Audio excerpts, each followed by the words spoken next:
Logistic 2020, terceira edição do nosso evento, edição 2020, toda digital, online, inédita para você. A gente relembra aqui que no ano que vem, entre os dias 5 e 7 de outubro, estaremos de novo com a nossa edição presencial, na quarta edição do evento. Nesse momento, o momento pede, o momento exige respeito aos protocolos em meio a uma pandemia, é por isso que estamos fazendo o nosso evento em 2020 de forma online. Vamos em frente, falamos ao vivo aqui dos estúdios da Logistic em Florianópolis, a capital de Santa Catarina, para todas as partes do mundo de forma digital e online. Vamos para o próximo painel. Painel marítimo, sim, digitalização do comércio marítimo na era pós-Covid. Aí em tela cheia para você os próximos participantes. Painel digitalização do comércio marítimo na era pós-Covid, mediado pelo consultor e especialista em economia internacional e inteligência competitiva, Leandro Barreto. Primeiramente gostaria de agradecer aí ao convite aí de vocês, a Logistic, aos nossos convidados. Parabenizar aí a Logistic, né, pela iniciativa. Sei que todos os participantes aqui são apaixonados pelo tema, pelo setor, e espero que a gente possa aqui trazer uma boa contribuição aí para a nossa comunidade, que espero estar aí em peso assistindo a gente nesse momento. Bom, dando já sequência aí ao nosso programa, sem mais delongas, porque os temas são bastante ativos aí e estão na ordem do dia de todas as empresas. Gostaria de começar falando um pouco sobre a oferta e a demanda, né? 2020 foi um ano completamente maluco, né? A gente viu uma freada muito forte, né, em termos mundiais aí da demanda no segundo trimestre, e daí no terceiro trimestre uma necessidade de reposição de estoques, uma necessidade de formação de estoques de Natal, estímulos fiscais dos governos em todo o mundo, uma substituição aí de hábitos de consumo, né? As pessoas que gastavam com serviços, com viagens e tal, começando a gastar com produtos, e a demanda explode no terceiro trimestre e agora até entrando no quarto trimestre, e junto com ela os fretes. Então, gostaria de saber aí como é que está a bola de cristal do pessoal aí para 2021, né? Como é que a indústria está vendo a demanda e como é que os armadores estão enxergando a oferta, né, para 2021. Queria deixar, né, a gente tem no radar aí para 2021 a segunda onda da Covid, a gente não sabe como é que vai ser, as vacinas, a própria eleição nos Estados Unidos, né? Tudo isso tende a impactar um pouco. Então, queria jogar essa bola aí primeiramente para o Daniel, para ver como é que está aí a bola de cristal, Daniel, para 2021, em termos de demanda, como é que a Bernec está vendo aí? Boa tarde, Leandro. Boa tarde a todos. Estão me ouvindo bem? Sim, sim. Então, o Leandro já sinalizou aí boa parte do ano que está vivendo aí uma loucura, um ano totalmente atípico, e decisões que a gente faria para o ano que vem, esse ano não pode nem ser usado como um parâmetro, porque saiu totalmente fora aí do nosso radar. Mas é aquele negócio, o mercado reagiu e, felizmente, para o exportador, a gente teve aí paradas mundiais em épocas diferentes, a China parando já no começo do ano e os demais países parando depois. Então, quando o Brasil parou, a China praticamente estava voltando. Então, a gente conseguiu ainda recuperar parte desse fôlego no mercado asiático aí já no na metade do ano a gente já está em condições de competir. Por outro lado, a gente sofreu aí com falta de equipamento, a importação despencou, e aí todo mundo viveu aquele cenário de mercado da Ásia demandando e equipamento faltando, e enfim. Mas como o assunto nosso aqui já é a nossa demanda para o próximo ano, a gente está vendo bastante positivo, tem convicção que o que a gente vive hoje nesse trimestre vai se repetir aí nos próximos. O mundo está bem aquecido, se não vier uma segunda onda, que a gente também não acredita que seja tão forte quanto a primeira, o mercado está bem aquecido e a gente acredita que vai continuar. Então, falando de bola de cristal, a nossa ideia é continuar na exportação forte. O setor que eu represento é o setor madeireiro, é um setor que vem crescendo aí a cada ano, né? A gente tem os números aí bem expressivos no ramo da madeira, não só o Bernec, mas o setor de madeireiro como um todo. É um setor pujante, com bastante espaço para crescer, e a gente tem visto aí que o cenário é bem favorável para o ano que vem, no aumento da demanda e da oferta. O câmbio tem ajudado muito o exportador, então a gente espera que isso continue. Obrigado aí, Daniel. Muito legal aí a sua perspectiva otimista aí para o próximo ano, né? Bastante aí falando também em função do câmbio, né? Que está altamente positivo para o exportador nesse momento, né?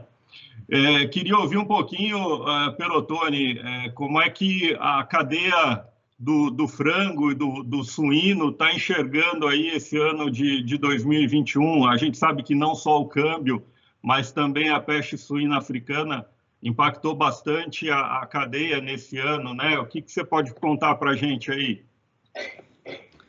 Bom, boa tarde, pessoal. No geral, a BRF é uma empresa de alimentos, né? Então, em termos de alimento, o impacto da Covid não foi tão grande, né? Os mercados e todo mundo precisa comer. Então, a gente manteve os volumes, sofreu também lá no mês de março com falta de equipamentos aí no mercado, de containers.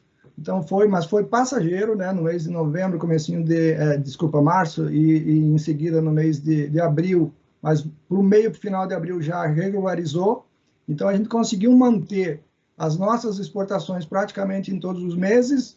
Quando a gente olha para a China, né, a questão lá da peste suína e todo o movimento que a gente teve lá, você tem sempre uma migração entre Hong Kong e China especificamente, né? Então, o volume total acabou não oscilando muito.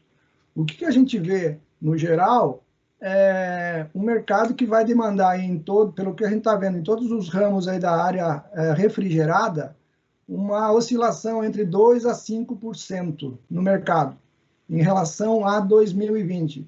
Então, não é nada assustador. Então, a demanda por transporte deve ser nesse nível aí, entre frutas e os demais refrigerados, as carnes, né, de frango, suínos, inclusive bovinos. Então, acho que o mercado em si vai ter uma demanda um pouco maior, mas nada abusiva.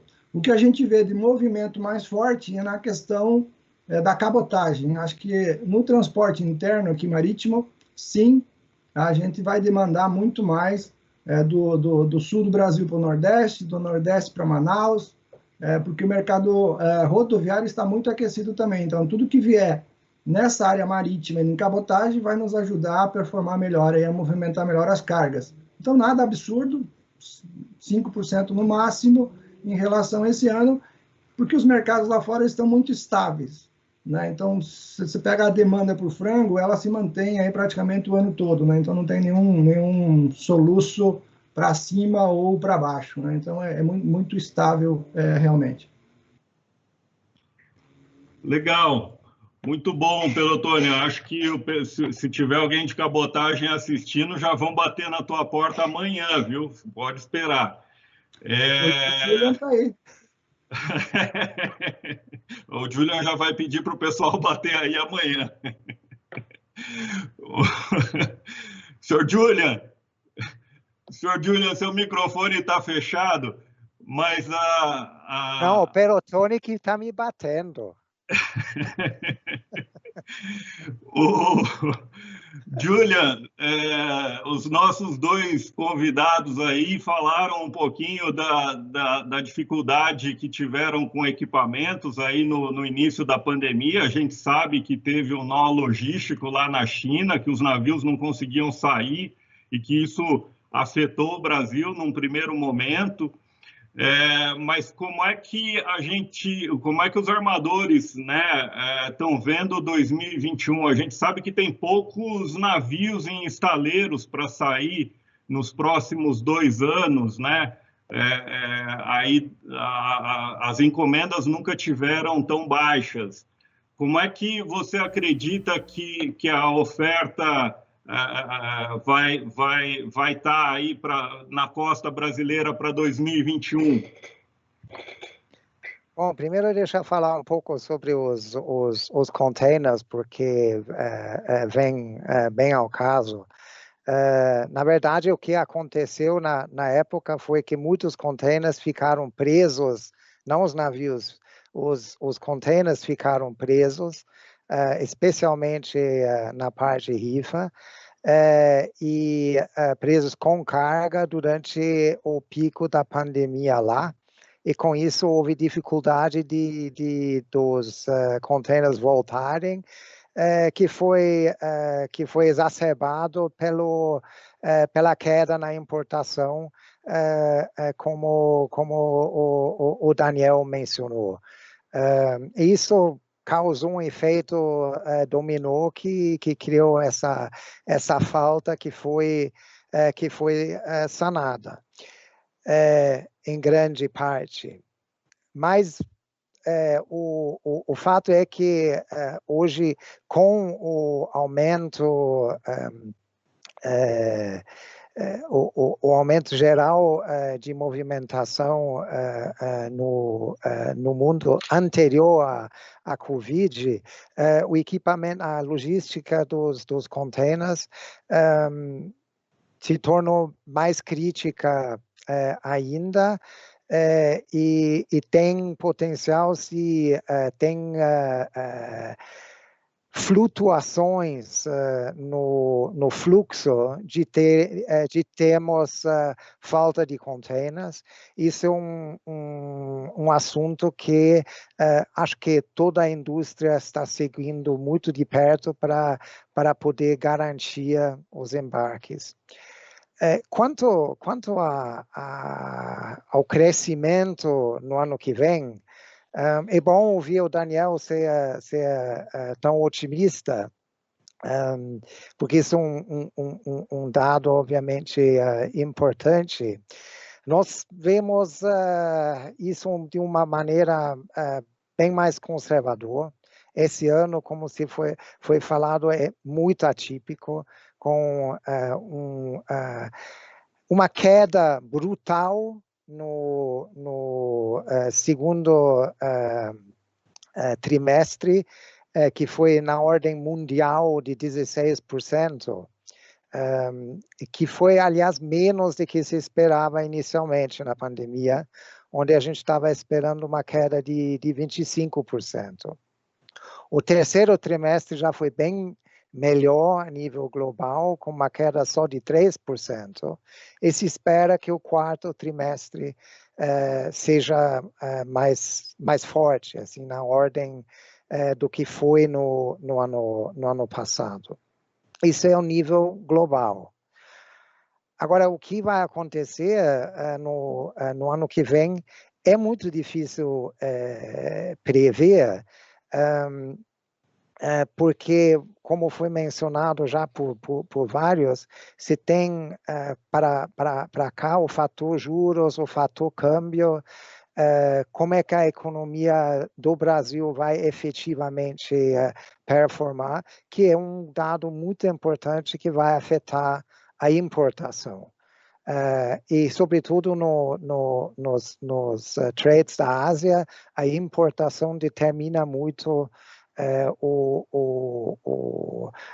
a capacidade, já que é um trade bem longo de muitos de necessidade de muitos navios para ter um serviço semanal, e o fato que a exportação para a Ásia tem outras vias de chegar por outros serviços em transbordo. Então, nós estamos com um approach bem conservador na capacidade dos serviços internacionais. Não se planeja grandes mudanças dentro do grupo Maersk nos serviços atuais, a menos que haja realmente um boom, e com isso, obviamente, a nossa indústria vai ter que reagir para atender as necessidades dos clientes. Para falar um pouco de cabotagem, já que foi mencionado aqui, também teve um ano difícil no início, e começou realmente a recuperar em agosto, mas essa recuperação forte durou até poucas semanas, e hoje no trecho entre o sul e o nordeste, a gente já está sentindo uma menor demanda, provavelmente por causa da menor injeção de dinheiro na economia. É um pouco difícil de saber o motivo exato. Manaus é um caso especial, por causa da seca que está acontecendo aí, limitando significativamente a capacidade dos navios devido à redução de calado no rio, onde a gente só tem 9,5 metros de calado. E para o ano que vem, a gente espera um crescimento normal para a cabotagem de 7%, para o qual existe capacidade suficiente para atender a demanda de forma regular. Legal, Julian. Bom, Cássio, eu sei que nessa questão de oferta e demanda, vocês estão ali mais de observadores, né? Vocês não têm muita ingerência. Como é que vocês estão enxergaram essa oscilação na oferta e na demanda aí 2020? O que vocês estão vendo aí de 2021? O que os clientes de vocês estão falando aí sobre esse assunto?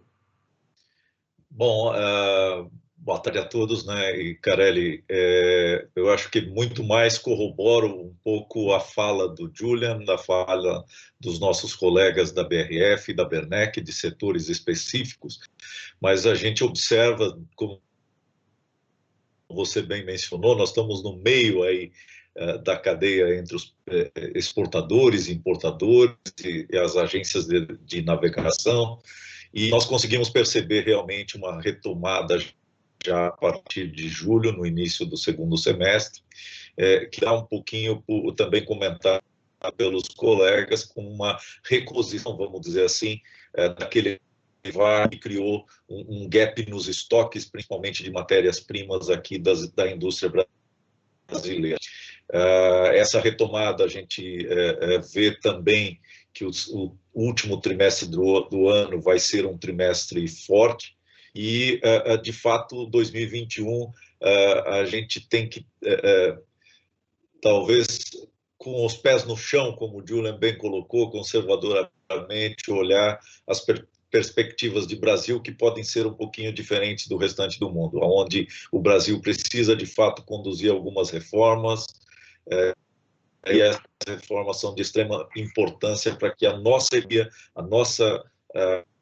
indústria consiga crescer com mais vigor do que a expectativa que a gente tem. Eu acho que também somos conservadores, e vai depender muito de como o Brasil vai conseguir vencer essas barreiras das reformas que temos pela frente para enfrentar durante 2021.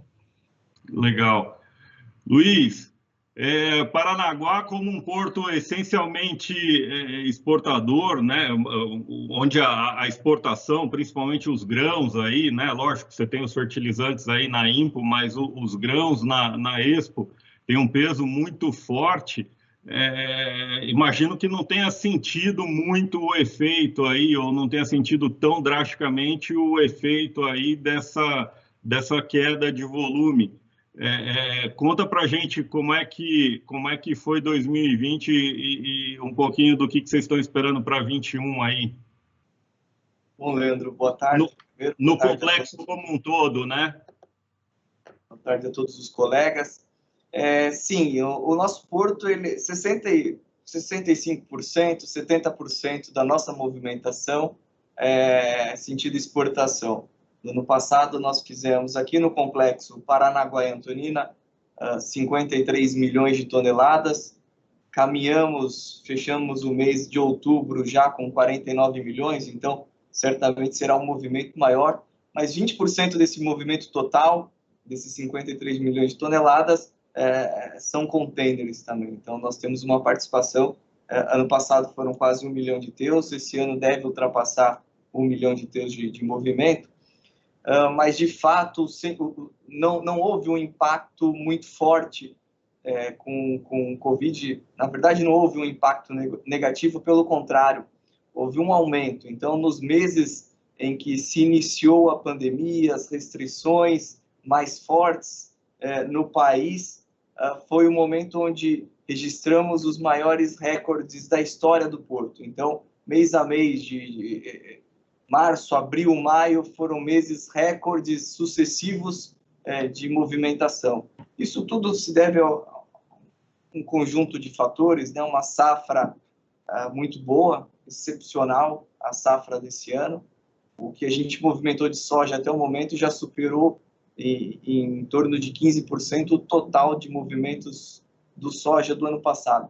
Então, essa safra positiva, a pandemia que afetou drasticamente a economia, ela acabou beneficiando com a segurança dos caminhoneiros e da continuidade dos serviços das composições ferroviárias, culminou num auxílio, numa cadência melhor desses caminhões transitando e chegando ao porto, as composições ferroviárias também.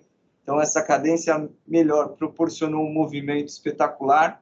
E a estiagem também, que esse ano castiga severamente o Paraná, acaba beneficiando a movimentação portuária, porque a maior parte das nossas operações ocorrem com tempo seco. Então, claro, a cotação do câmbio, o preço do produto no mercado internacional, tudo isso favoreceu. Então, foi aquela chuva perfeita, né? Aquela tempestade perfeita no sentido positivo, onde esses fatores contribuíram muito para que o porto atingisse esse movimento, o porto chegue nesse momento, chegue aí com o fechamento de outubro, com grandes expectativas de nesse ano de 2020 superarmos a marca histórica de movimentação que se deu no ano passado.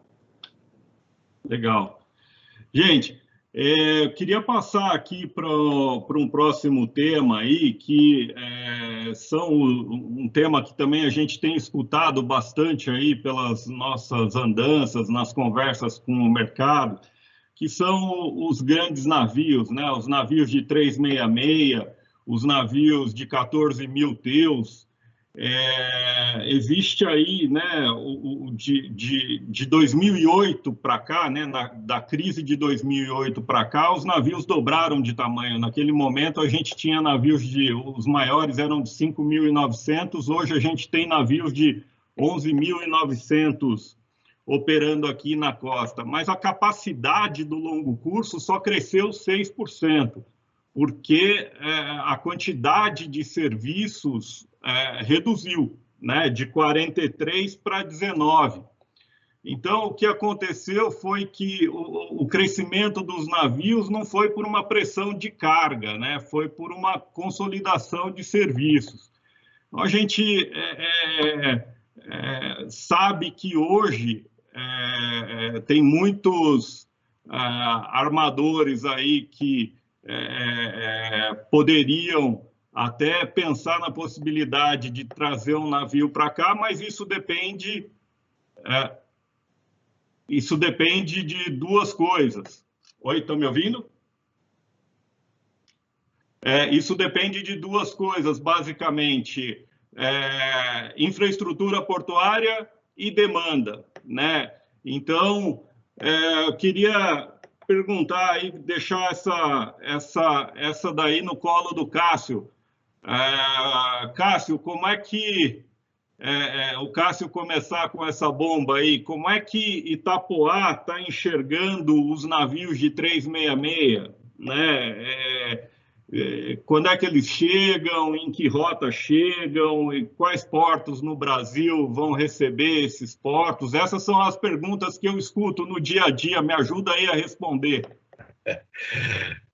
Bom, Carelli, não sei se tem resposta pronta, né? Mas falando um pouquinho, tentando conectar os que vínhamos debatendo há pouco. Eu acho que a gente tem visto, sim, navios já, como você mencionou, de 12 mil TEUs de capacidade, que são muito superiores aos que vinham para a costa brasileira no passado. Isso já tem sido uma realidade, assim como os navios maiores têm sido realidade já ao redor do mundo. Entretanto, o Brasil como um todo sofre em todos os acessos aos portos brasileiros, e isso é uma barreira, tem sido uma barreira. Eu acho que para que a gente possa receber, tem a junção dos fatores de oferta, que comentamos há pouco, então, de fato, tem que ter demanda por essas capacidades adicionais, tem que ter crescimento para que os armadores tenham a predisposição de trazer esses serviços com navios de capacidades maiores, mas o Brasil, por outro lado, precisa estar preparado. A gente tem visto uma série de ações em alguns portos brasileiros, mas isso aí carente de muitas ações para que a gente possa estar preparado. O que eu posso comentar, Itapoá é parte do complexo portuário da Babitonga, um dos principais estuários brasileiros, onde temos o Porto de Itapoá e o Porto de São Francisco do Sul, e nós conjuntamente temos trabalhado já há alguns anos no licenciamento do aprofundamento do canal de acesso e do ajuste de uma famosa curva, que é um cotovelo no acesso da Baía da Babitonga, e nós estamos na iminência de ter o licenciamento concluído para que a gente possa concluir esse processo de dragagem e de ajuste do canal de acesso já para uma profundidade de 16 metros, ainda que esse trabalho ainda se inicie durante 2021. Queremos fazê-lo o quanto antes para que a gente possa estar preparado para receber os navios maiores daqueles que já operam hoje na nossa costa. Então, é isso que a gente vem trabalhando, assim como eu acredito em outros, a gente tem visto alguns movimentos em outros acessos portuários Brasil afora. Legal, muito bom. Excelente essa notícia aí sobre o licenciamento aí. Luiz, como é que está aí a questão da dragagem, né? A gente sabe que o problema de bacia de evolução vocês não têm, né? O navio gira, o navio de 366 gira aí facilmente, mas a dragagem para esses navios de 16 metros, como é que de calado, como é que ficaria? Bom, Leandro, aqui a nossa condição hidrográfica, marítima, ela é um pouco mais restrita. Um porto de Bahia exige esse serviço de dragagem permanente, né? Então, nós temos aqui um contrato regular que nos dá essa segurança. A União fez um grande aporte há 2 anos de recursos, um contrato para executar um grande serviço de dragagem, buscando chegarmos, termos uma condição de operarmos com 13,5 sem maré, 14,5 com maré, a variação é pequena aqui de maré. Esse serviço foi terminado e agora resta um último ponto a ser eliminado. Nós procedemos com a contratação recente, depois de um longo processo de licenciamento e licitação, de uma uma derrocagem de 23 mil cúbicos de um material mais duro, de uma cordilheira que forma e que nos cria esse impedimento de imediatamente procedermos com essa homologação de 13,5 sem maré. Então, esses serviços se iniciaram, a contratação se iniciou, tem um tempo ainda de 3 meses de projeto executivo, que deve ser entregue no final de dezembro, para depois iniciarmos a obra. Foi uma contratação conjunta, integrada, de projeto executivo com obra. Então, a nossa expectativa é que, após a realização dessas obras, nós tenhamos a condição de partir para um primeiro ponto, que é chegarmos em 13,5. Não temos uma condição marítima tão boa quanto o nosso colega de Itapoá, mas a gente busca isso, né? O nosso desafio permanente, não só para os containers, cada vez mais temos navios graneleiros que demandam uma profundidade maior, uma escala maior de carregamento. Esse ano nós carregamos aqui navios graneleiros com mais de 100 mil toneladas, e sempre postos desafios a serem superados. Então, nós temos esse processo para chegarmos em 13,5, e temos um outro processo contratado no começo desse ano, com término previsto em fevereiro do ano que vem, um projeto executivo para entendermos a nossa baía e as condições para que Paranaguá chegue aos 15,5 de profundidade no berço, né? Condição de entregar isso. Então, é uma obra imensa, temos outras grandes derrocagens a serem estruturadas pelas prévias desse grande estudo, mas é nossa obrigação. O mercado exige isso, os grandes navios estão operando, e nós temos que estar preparados para dar uma resposta. Nunca é fácil, são processos longos, contratações públicas sempre mais difíceis de serem estruturadas e depois na sua execução do contrato, mas os portos de Paranaguá, o Porto de Antonina, estão sendo estruturados para que a gente entenda os nossos limites e sinalize para o mercado, né? Temos a possibilidade e vamos atrás dos 15,5, superando esses 13,5, vamos partir para os 15,5, ou não, nosso limite chegou em 13,5. Então, isso nós devemos entregar, e creio eu, pelas prévias que estão sendo constantemente nos passadas, teremos uma condição, sim, de engenharia, uma condição marítima, de, após executar algumas grandes obras, entregarmos um porto a 15,5. Só que daí é uma outra discussão de funding, uma discussão de licenciamento, enfim, o start foi dado, né? Nós temos aí um grande passo a ser cumprido até que a gente consiga chegar numa condição marítima ainda melhor do que hoje está aqui instalado. Legal, muito bom. Senhor Julian, acho que a bola está com os armadores.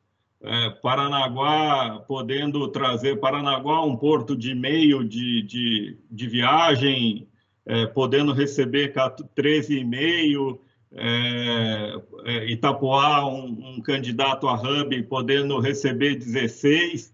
Eu já conheço pela sua cara que você vai me dizer que é a demanda. Diga lá. Não, eu ia te falar que eu chuto essa bola bem longe, mas com sua alma de armador, Leandro, você resumiu muito bem os pontos chaves. Acho que precisa começar com a infraestrutura. Sabemos que muitos portos estão trabalhando nessa direção, e com certeza a evolução natural é que o próximo passo em navios chega os navios de 15,000, e além disso, um dia também podemos ir para unidades maiores. Mas hoje, olhando a situação da infraestrutura de forma pragmática e realista, não temos condições para receber esses navios. Existem alguns portos, Paranaguá é um exemplo, onde é possível escalar, tem outros, Montevideo também se pode, Sepetiba também é possível. Existem outros que estão trabalhando, que nem Cássio falou, para chegar lá. Agora, na prática, se Santos não pode, não vai rolar muita coisa, como porto principal na nossa região, aliás, no nosso, nessa parte da América Latina. Em Santos existe um plano que está para ser homologado pela capitania, os estudos de viabilidade, com grande porém do calado de hoje.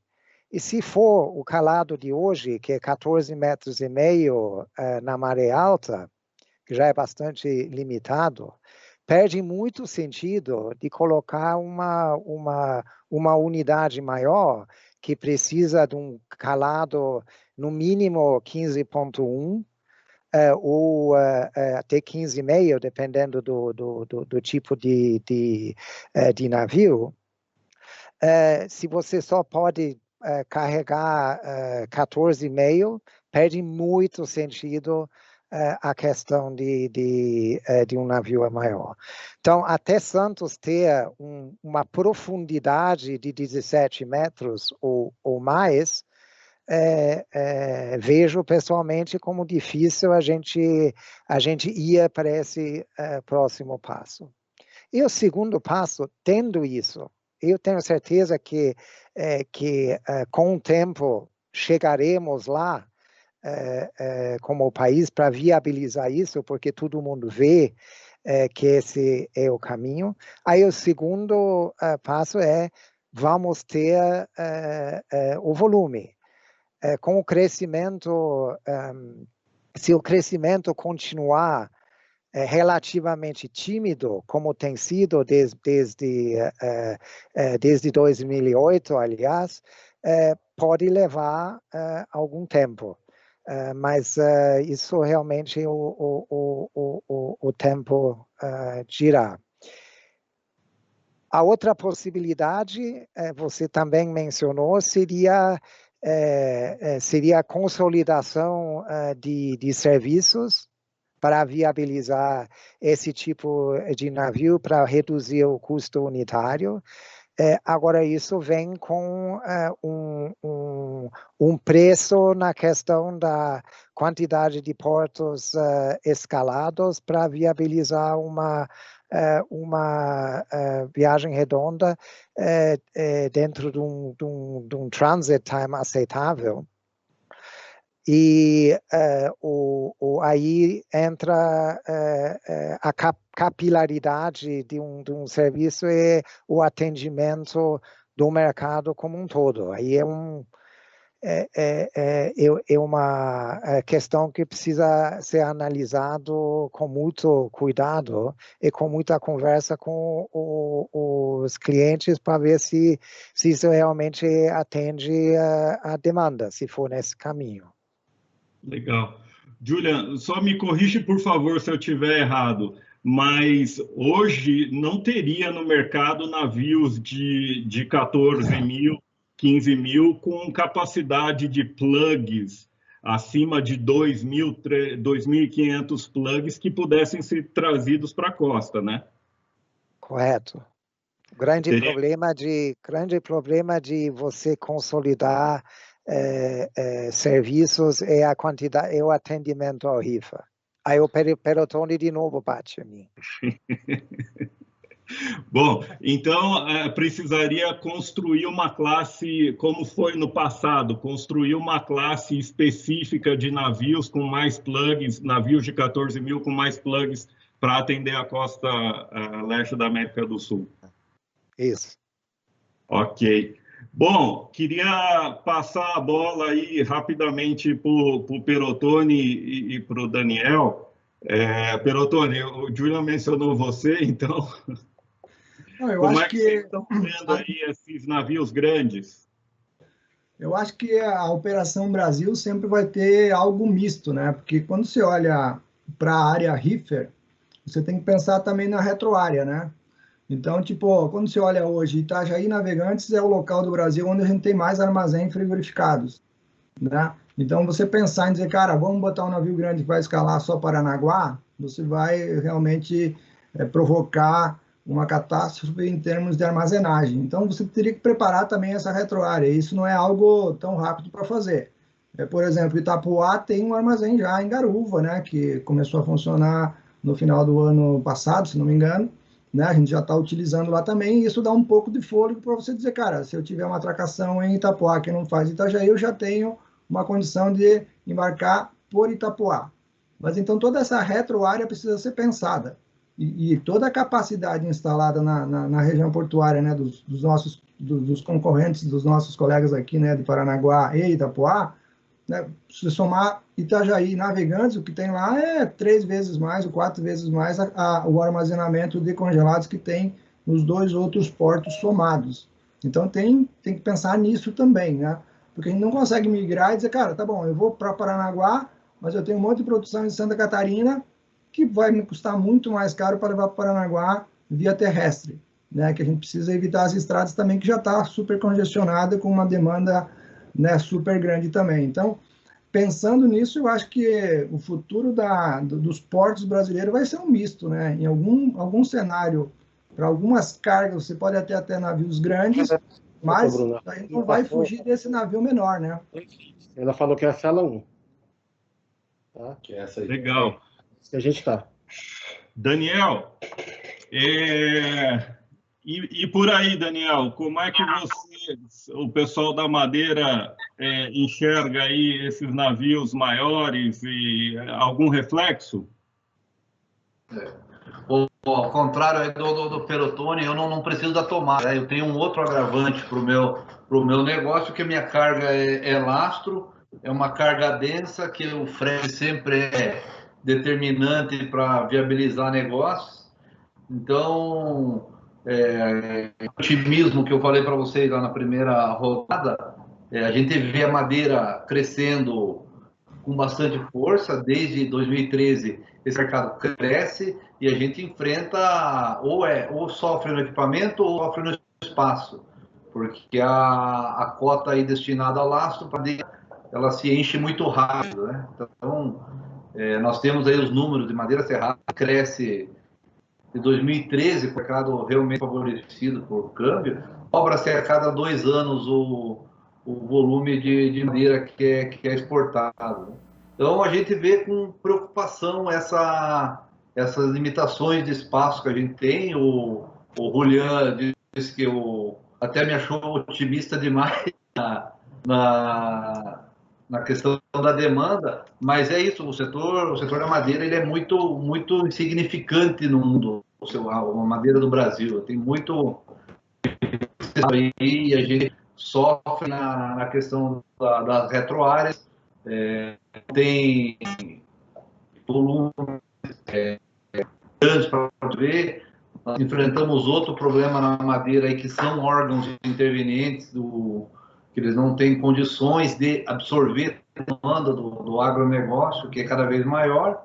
Então, o Ministério da Agricultura, por mais competente que seja fiscais agropecuários, a gente sabe que é um fator que aperta muito por demanda, aumenta demais, o volume embarcado é muito grande, ano após ano, e a gente vê que os terminais não têm condições de absorver tudo isso com os fiscais agropecuários que eles trabalham, né?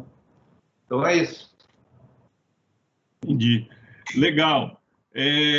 Bom, vamos entrar aqui no nosso, talvez último, não sei se vai vir algum tema aí da plateia, mas da audiência, mas um tema que também vem ocupando bastante espaço aí na mídia internacional, a gente vem acompanhando aí, é a digitalização, né? Cada vez mais, né? A gente vive um momento da quarta revolução industrial, isso está claro, né?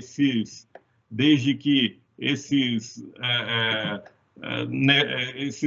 malditos aparelhos tomaram posse de nós aqui, né? A gente vive em função deles cada vez mais, e cada vez mais eles facilitam a nossa vida e também vem chegando perto da realidade aqui do transporte marítimo, da logística internacional, e isso me parece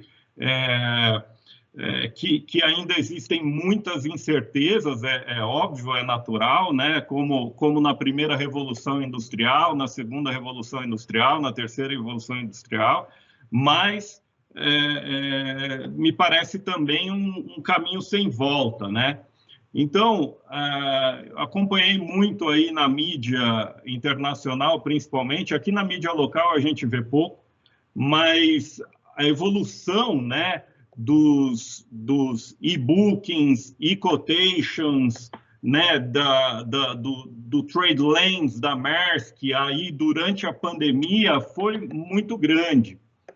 Eu queria, como a Maersk vem puxando esse assunto, vem na vanguarda aí desse assunto, queria pedir ao Julian que falasse um pouquinho para a gente aí como é que ele está enxergando aí a digitalização do transporte marítimo, o futuro do transporte marítimo aí nos próximos anos. Obrigado, Leandro. Bom, acho que não é segredo dizer que a nossa indústria de logística, na verdade, está bastante atrás de outras indústrias na digitalização. Mas, ultimamente, se tem investido bastante no setor, e a Maersk está liderando em muitos aspectos esse processo, porque se vê que tem que avançar. A digitalização faz parte, é uma pedra fundamental na estratégia de Maersk de ser o integrador global da logística de container. Então, temos lançado várias iniciativas de digitalização, sempre com foco para melhor a eficiência, para conectar com os clientes e simplificar os processos. Eu vou citar algumas iniciativas para ilustrar isso. Uma interessante é o produto Spot, que na Hamburg Süd tem um produto parecido que se chama Instant, que visa duas coisas. Uma é uma negociação online, ou uma coleta online de fretes através de uma plataforma de forma transparente, ou seja, deixa de ter aquela negociação prolongada entre o cliente e o armador com muito atraso, isso para as mercadorias que são spot, ou seja, o que não é um contrato. Tem um preço na plataforma que é o preço do dia, o mais competitivo que tem, e esse preço flutua, que nem o preço do bilhete aéreo. Aí tem a vantagem que o cliente escolhe o preço, tudo de forma digital, faz o fechamento, se compromete a carregar num certo navio, e o armador garante que vai ter o equipamento e vai embarcar a carga conforme programado. E nos dois casos, se uma das partes não cumpre o acordado, existe uma multa para as duas partes. Com isso, o processo se torna mais simples e mais transparente, e isso tem um efeito, além da transparência e rapidez no preço, também visa melhorar a questão que todos sofremos na indústria. Quando digo todos, eu estou falando de todos envolvidos, os clientes, armadores, agentes de carga, etc., que é o overbooking ou a queda de carga no último momento, que na nossa região chega a incríveis 35%. Ou seja, com toda a carga spot migrando gradativamente para esse tipo de plataforma, porque obviamente, Maersk não está sozinha no mercado, existem os outros players estão também implementando produtos parecidos, tem o efeito benéfico que reduz essa queda de última hora, porque se você se compromete, tem que planejar melhor dos dois lados. Reduz o overbooking, reduz a queda de carga no último momento. Isso é uma pequena forma em que a digitalização melhora o processo para todos. Tem um outro produto muito interessante que é mais desenhado para clientes menores que querem um processo online sem dor de cabeça, que é a marca Twill, que é 100% online. O processo de embarque, incluindo o potencial do despacho, para para atender esse segmento do mercado que não quer se meter com a dor de cabeça da logística. Além do mais, lançamos recentemente uma ferramenta de supply chain, digital também, que se chama Maersk Flow, que, de novo, visa ter todo o processo da origem ao destino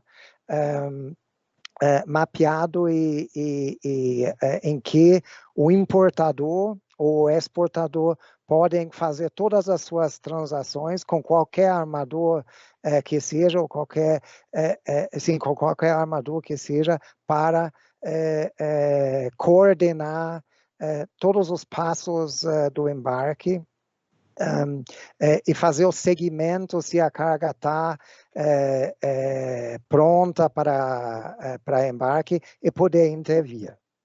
Você já mencionou TradeLens, que esse sim tem um potencial de revolucionar o mercado como um todo, e finalmente acabar, por exemplo, com o BL impresso, que é basicamente um resquício da idade dos fenícios, onde os BLs eram de pedra.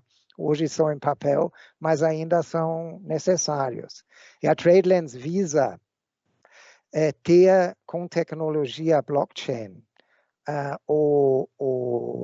todos os anuentes, todos os stakeholders, inclusive os órgãos oficiais, nessa plataforma para fazer o segmento seguro de todo um processo marítimo e de logística de começo ao fim.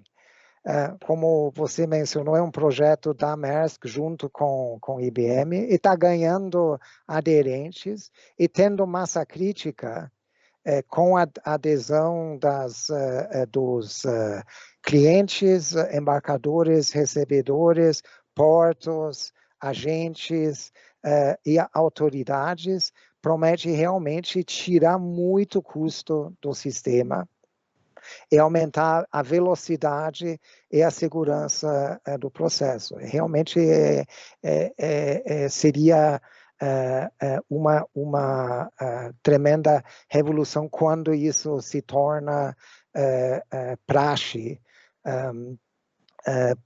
para o processo logístico. Então, tem um enorme potencial. Isso são alguns poucos exemplos do que nós estamos fazendo.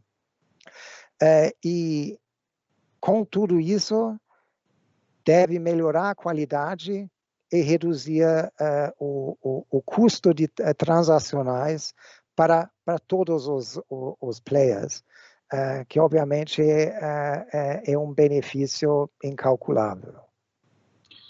Legal. Luiz, a gente conversou um pouquinho antes, você pode contar um pouquinho como é que o Porto aí de Paranaguá está encarando aí a digitalização? Quais iniciativas? Claro, obrigado aí, Leandro, pela oportunidade. Bom, algumas ações elas estão sendo adotadas, a exemplo da Maersk com Trailands. Nós buscamos aqui alguma coisa que não é inédita no mundo, os portos europeus e asiáticos já estão em utilização, as autoridades portuárias, né? São os Port Community System, os PCS, já difundidos na Europa e Ásia, mas novos ainda no país. Então, nós buscamos uma parceria, fizemos um termo de cooperação junto à Fundação Valência Port, que dá toda a estrutura para o Porto de Valência e outros portos na Europa, Oriente Médio e Ásia, e tem como uma das suas especialidades o desenvolvimento, o desenho desse Port Community System, onde nós buscaremos agregar toda a comunidade portuária, a autoridade portuária, puxando esse assunto, visando eliminar, como o Dr. Julian colocou, esses custos transacionais, colocando os órgãos anuentes, as empresas que atuam e não só portuárias, as prestadoras de serviço, de auxílios complementares, enfim, todos dentro dessa plataforma a ser desenhada. Esse termo foi celebrado junto à Fundação em agosto, então eles também têm de 10 a 12 meses para nos apresentarem o desenho ideal. Está na fase de entrevistas com os órgãos anuentes, porque não há sentido uma adoção de uma busca dessa digitalização sem todos aqueles visando diminuir esse custo, como anteriormente o Dr. Daniel colocou, da dificuldade com o mapa, com a dificuldade com as poucas pessoas hoje que têm alguns pontos cruciais para o desenvolvimento das atividades portuárias da forma mais ágil e lógica possível. Então, a gente se encontra nessa fase desenhando esse projeto para que a gente, em breve, tenha condição de lançar essa plataforma aqui em Paranaguá, congregando todos esses agentes, toda a comunidade, para que a operação seja mais lógica, seja mais eficiente e com o menor custo possível. Legal. O Cássio, imagino que é um paradigma isso daí para o terminal, né? Porque com toda essa agilidade aí, o container fica menos tempo dentro do pátio, né? Isso é uma fonte importante de receita ainda hoje para o terminal no Brasil, né? Sim. Diferente do restante do mundo, o Brasil ainda tem uma sistemática de armazenagem e de tarifas diferente de outros países. E isto, sim, sem dúvida, impõe alguns impactos terminais.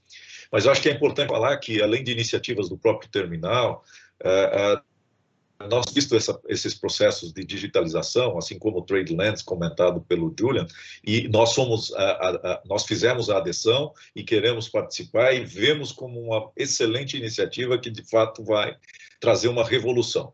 Em termos de planejamento logístico, para qualquer participante, para qualquer integrante dessa cadeia, é de extrema importância você quebrar essa falta de informação.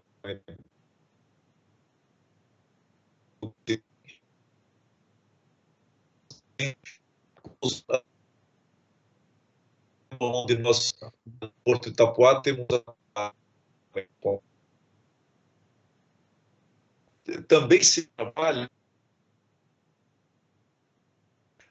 de custos e com isso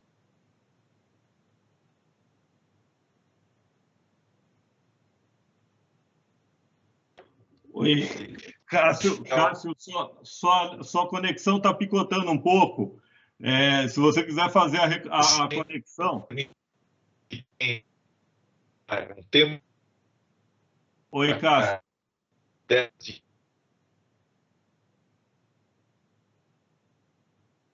Cássio, vou passar a palavra aqui para o Perotoni. Se você quiser refazer a sua conexão aí, a gente não está te ouvindo, está picotando o som. Perotoni, como é que você enxerga aí, né, do ponto de vista do cliente, essas iniciativas aí, né, da digitalização por parte dos armadores? Eu vejo de forma positiva, tá? Considerando que uma das partes que o Julian falou, a gente trabalha com um contrato anual, né? Então a gente não vai na internet ou não vai entrar no sistema dele e fazer cotação ou fazer fechamento online de fretes. Então a gente trabalha com um contrato fechado ano todo, tanto na exportação quanto no volume de importação que a gente tem. Então isso a gente acaba não usando de forma ostensiva, ou de forma alguma, né? Quando a gente olha a questão toda de digitalização, fazer o booking, automatizar uma série de processos, a gente vê com bons olhos. A gente investiu nesse ano alguns milhões dentro da BRF justamente em digitalização, né?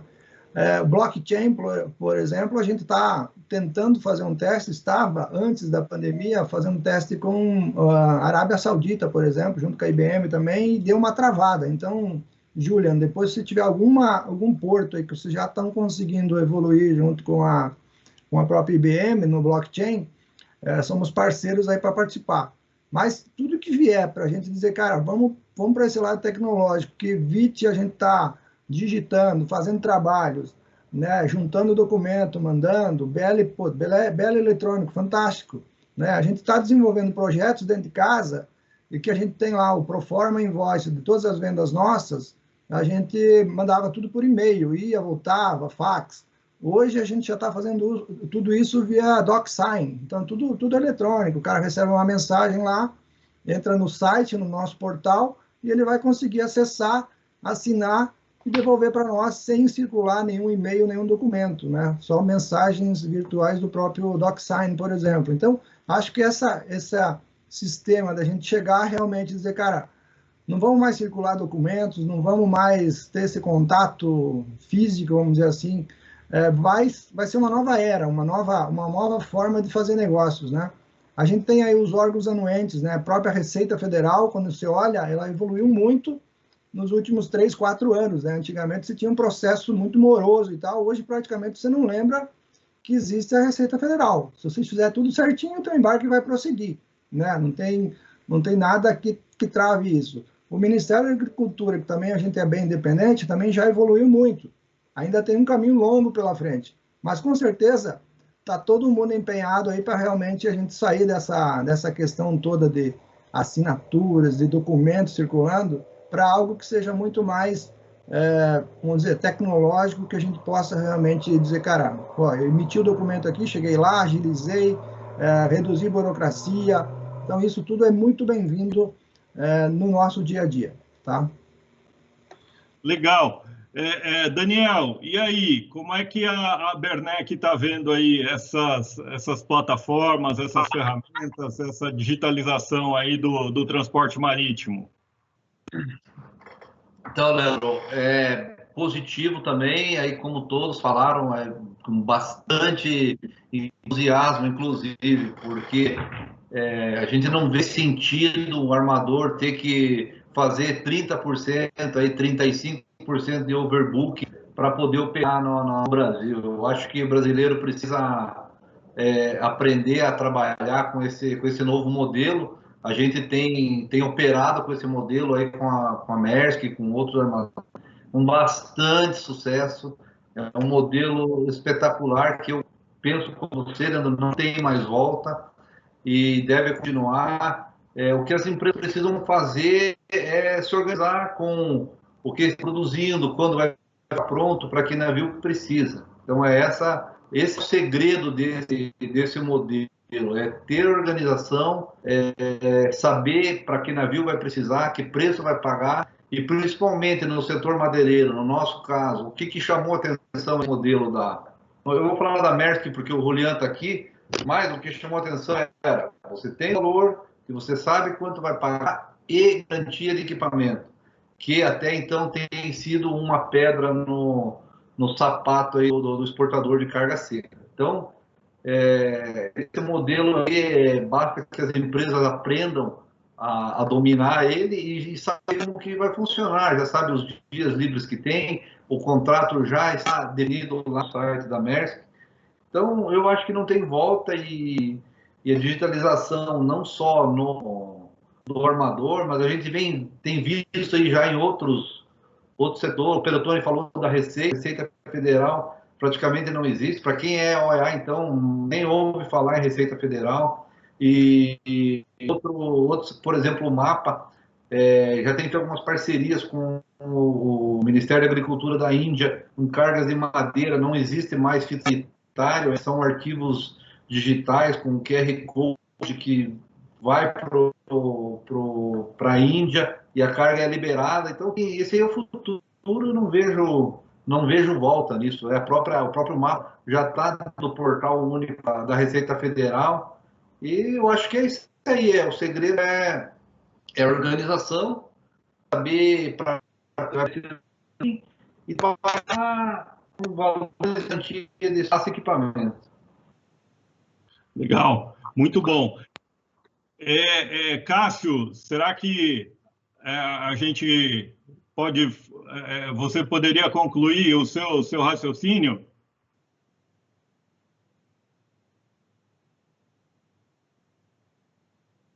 Você estava falando da mudança do modelo de negócio aí dos terminais em razão da digitalização, né? Por conta da diminuição da armazenagem.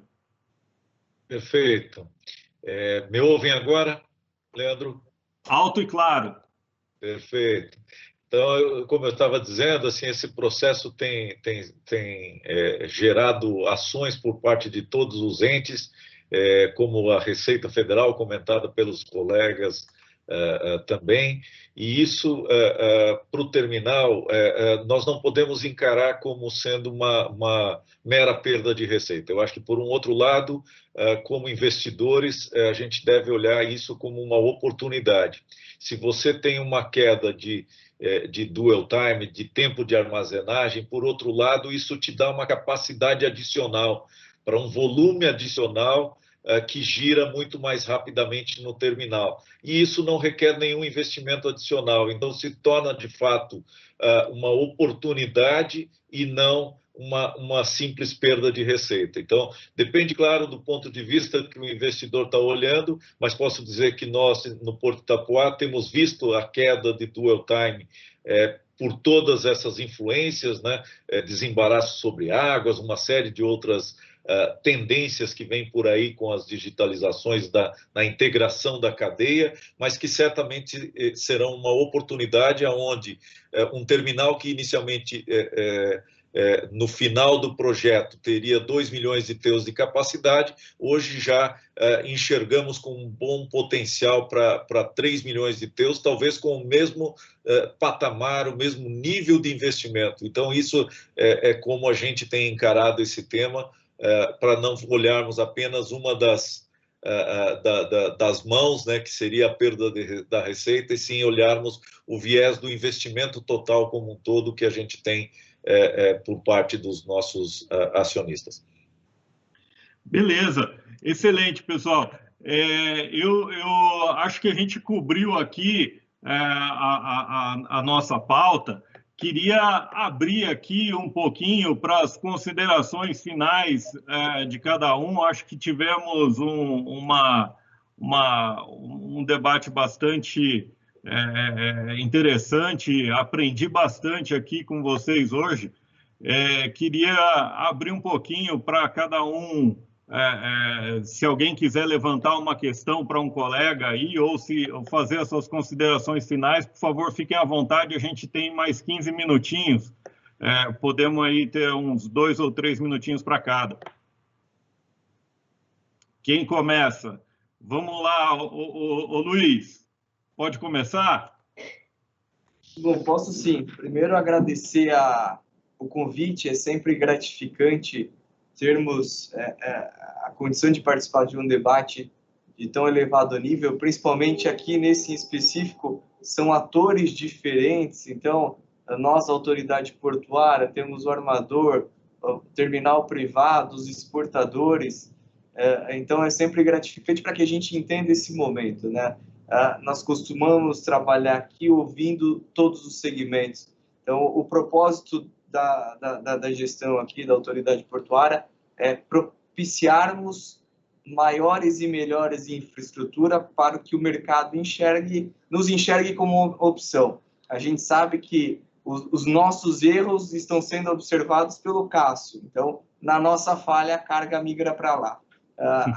As cargas, e funciona assim. Então, a BRF ela pode escolher Paranaguá, os portos de Santa Catarina, o Porto de Santos. Então, o grande propósito aqui, o que os portos do Paraná vêm promovendo, são discussões intensas com os setores e planejamento de grandes e vultuosos investimentos, alguns já acontecendo, outros com os projetos sendo estruturados para que a gente entregue cada vez mais um porto competitivo. A gente sabe, e nós costumamos brincar aqui, que não existe amor ao lugar. As empresas que aqui operam, que aqui estão instaladas, certamente gostam de Paranaguá, gostam do Paraná, mas a partir do momento em que a ineficiência, a falta de qualidade culminar num custo maior, essas empresas olharão certamente outros lugares, outras opções logísticas para que a carga chegue ou saia. E é isso, e trabalhando também com a inovação. Um dos nossos desafios aqui é promovermos inovações. As grandes últimas inovações, normalmente nós pensamos numa inovação tecnológica, né? Como essas ferramentas que vêm sendo desenvolvidas. Mas no setor portuário, para mim, a maior inovação do século foi a invenção de uma caixa de metal, né? Então, foi lá o americano, na década de 70, colocou uma caixa de metal e revolucionou o transporte logístico, revolucionou o transporte ferroviário com a invenção e a difusão aí do container. Então, a nossa busca incessante para melhoria, agregando a tecnologia e novas formas de fazer o comércio ou propiciar. Nós, como autoridade portuária, propiciamos condições ou tentamos propiciar melhores condições de logística, tanto dos acessos para o porto, dos acessos marítimos, para que o mercado nos entenda como uma opção viável e válida para suas instalações e suas operações. Legal, muito obrigado aí, Fernando, Luiz, pela sua participação, pelas suas considerações. Perotoni, mais alguma pergunta aí para o Julian, ou para o Cássio, ou para o Luiz? Fica à vontade. Não, pergunta não, por hoje está bom, né? Eu só queria agradecer realmente todos os colegas, né? O Luiz, né? O Cássio, o Daniel, aprendendo um pouco sobre madeira também, o Julian, você. Acho que é fantástico a gente ter esse tipo de debate, a gente sempre aprende, né? Divide os nossos conhecimentos também.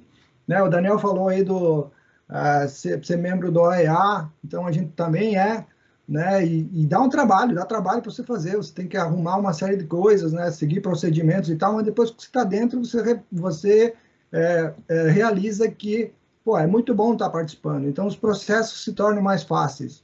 E, no geral, eu queria dizer assim, quando a gente fala em tecnologia, em inovação, isso é o novo, é o novo do nosso dia a dia. Porque fazer exportação, como a gente fazia há 30 anos atrás ou 5 anos atrás, não dá mais, né? Então, tanto a exportação quanto a importação, a gente realmente precisa melhorar, precisa evoluir. E eu sinto que a gente está fazendo isso. Está fazendo isso em todos os órgãos públicos, está fazendo isso no privado. Então, acho que esse é o caminho. Realmente, digitalização veio para ficar. Né? Cada vez mais você vai ver velocidade. Né? Então, tipo, por que eu não fiz isso antes? Então, essas são as conclusões que normalmente a gente chega no nosso dia a dia, mês após mês.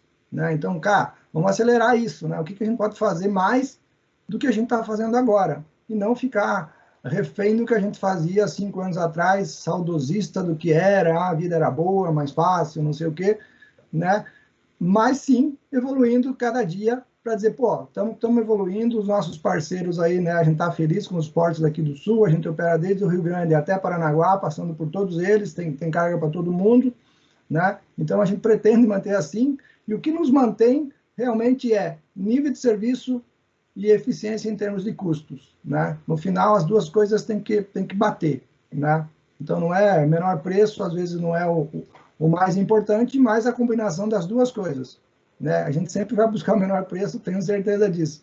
Mas, no geral, a gente tem que perseguir as duas coisas. Isso vale também para o mundo dos armadores, né? Julian e todos os outros concorrentes dele também. Então, obrigado a todos vocês por esse convite, por essa participação. Beleza, Daniel. Alguma pergunta mais aí? Agradecer também, Leandro, tudo muito bom a gente bater esse papo com gente diretamente envolvida na operação. A gente não vê outra saída para que o país consiga avançar. A gente depende de terminal, depende de armador, a gente depende de uma série de coisas. A gente tem um lema no ramo madeireiro que a gente repete sempre nas reuniões das entidades de classe, é que a gente vai muito bem até o portão da nossa empresa. Quando a gente sai da balança do portão e começam né? Então, é bom a gente ouvir aí do Cássio, do Luiz, que os portos estão se preparando. É muito bom isso, porque as empresas crescem, nós também estamos crescendo, e a gente vê com bastante preocupação a parte de infraestrutura. Cada ano que a gente passa no Brasil aqui, a gente não consegue escapar de um problema, né? Ou é greve dos caminhoneiros, ou é fechamento da barra. Aí vem uma série uma série de problemas que coloca aí o investidor, os industriais, sempre com a pulga atrás da orelha. Será que vale a pena eu direcionar 30%, 40% do meu negócio para exportação? E a infraestrutura, e o porto, e o container? Então é bom a gente ver que estão caminhando. Então, era isso. Legal, muito obrigado aí, Daniel, pela sua participação aí. Júlia, temos uma pergunta aqui do colega Rafael Evangelista, da Hapag Lloyd, falando sobre o no-show aí dos 35% de carga caindo no deadline que você mencionou, né? O que se pode fazer para isso, né? Que realmente é um número alto, né? O Daniel também mencionou isso daí. Será que o caminho são essas as ferramentas, as tarifas que você paga pelo no-show? Será que só para... Sim, basicamente mas tem tudo a ver com digitalização, com formas de contratação que vão mudar com a digitalização e como efeitos secundários devem reduzir a necessidade de overbooking, porque tem maior estabilidade na relação entre armador e exportador. Obviamente que sempre vai haver no-show por um motivo ou outro. A gente vive com uma logística bastante complicada que podem criar percalços no caminho que causam o cancelamento de última hora. Mas a gente está confiante que com aumento da eficiência em todo o processo, inclusive armadores, portos, agentes de carga e dentro da porta dos clientes, chegaremos lá como em outras partes do mundo se chegou. Eu queria, para fechar, talvez fazer um comentário. Desculpa, Julian, antes de você fechar, deixa eu te fazer mais uma provocação. Você pode me dar os números da Mega Sena da próxima semana ou você prefere me falar sobre o bunker de 2021? Eu prefiro a Mega Sena.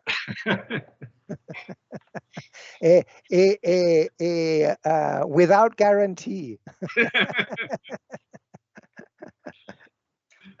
Não, a gente está esperando falando sério, na nossa projeção, a gente está vendo um aumento gradativo do bunker até o final até o último trimestre do ano que vem, mas isso, como você diz, é totalmente imprevisível. Mas essa é a nossa estimativa. Legal. Bom. Mas é um aumento pequeno, hein, Juliano?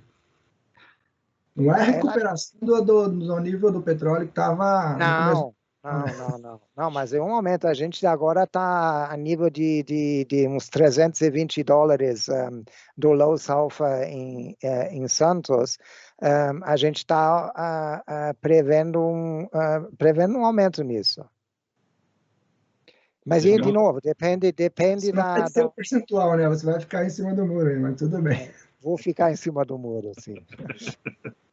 Mas, Julian, por favor, suas considerações finais para a gente passar para o Cássio encerrar e o nosso patrocinador do painel encerrar. Tá bom, perfeito. Eu queria mencionar um assunto que vai em linha com o que todo mundo falou, que é muito diferente do passado. No aspecto da digitalização, pela primeira vez a gente está vendo os órgãos anuentes, como Receita Federal, trabalhando ativamente para viabilizar isso. Isso é diferente do passado e prometedor, porque sem uma participação ativa dos órgãos, das autoridades, sempre vai ficar uma trava, ou sempre iria ficar uma trava no caminho. Então, tendo essa cooperação que, na nossa visão, se acelera,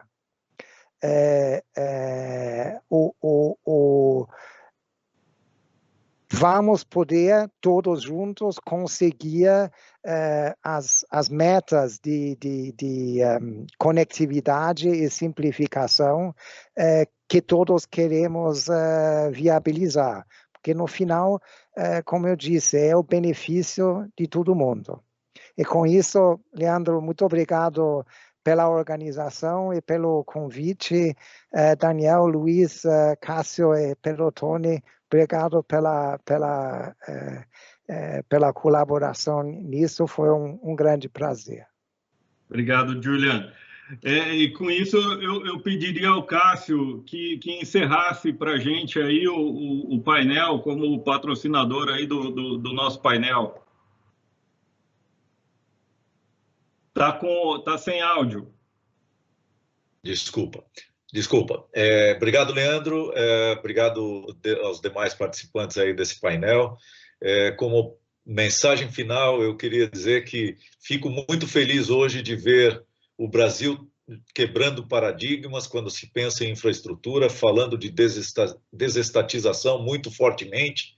E eu acho que a gente precisa quebrar mais paradigmas. E queria deixar uma mensagem mais diretamente para o Julian, que a gente tem visto os terminais, os portos que não santos se preparando para receberem os grandes navios, mas, como ele mesmo comentou, se Santos não estiver preparado, dificilmente isso virá. Mas eu acho que a gente tem ativos portuários muito importantes e que podem, eventualmente, quebrar esse paradigma, fazer o first call no Brasil e, a partir dele, via cabotagem, via transbordo, atender, inclusive, Santos. Então, acho que é a mensagem que eu queria deixar, provocando um pouco do pensar. Vamos quebrar esse paradigma, a gente tem portos fazendo por merecer isso.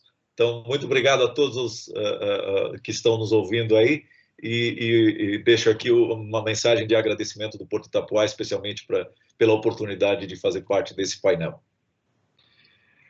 Legal, gente. Obrigado aí, Logistic, pelo convite, pela honra de poder participar com pessoas tão apaixonadas e tão renomadas aí desse painel. Tá com vocês aí. Um forte abraço, uma boa tarde.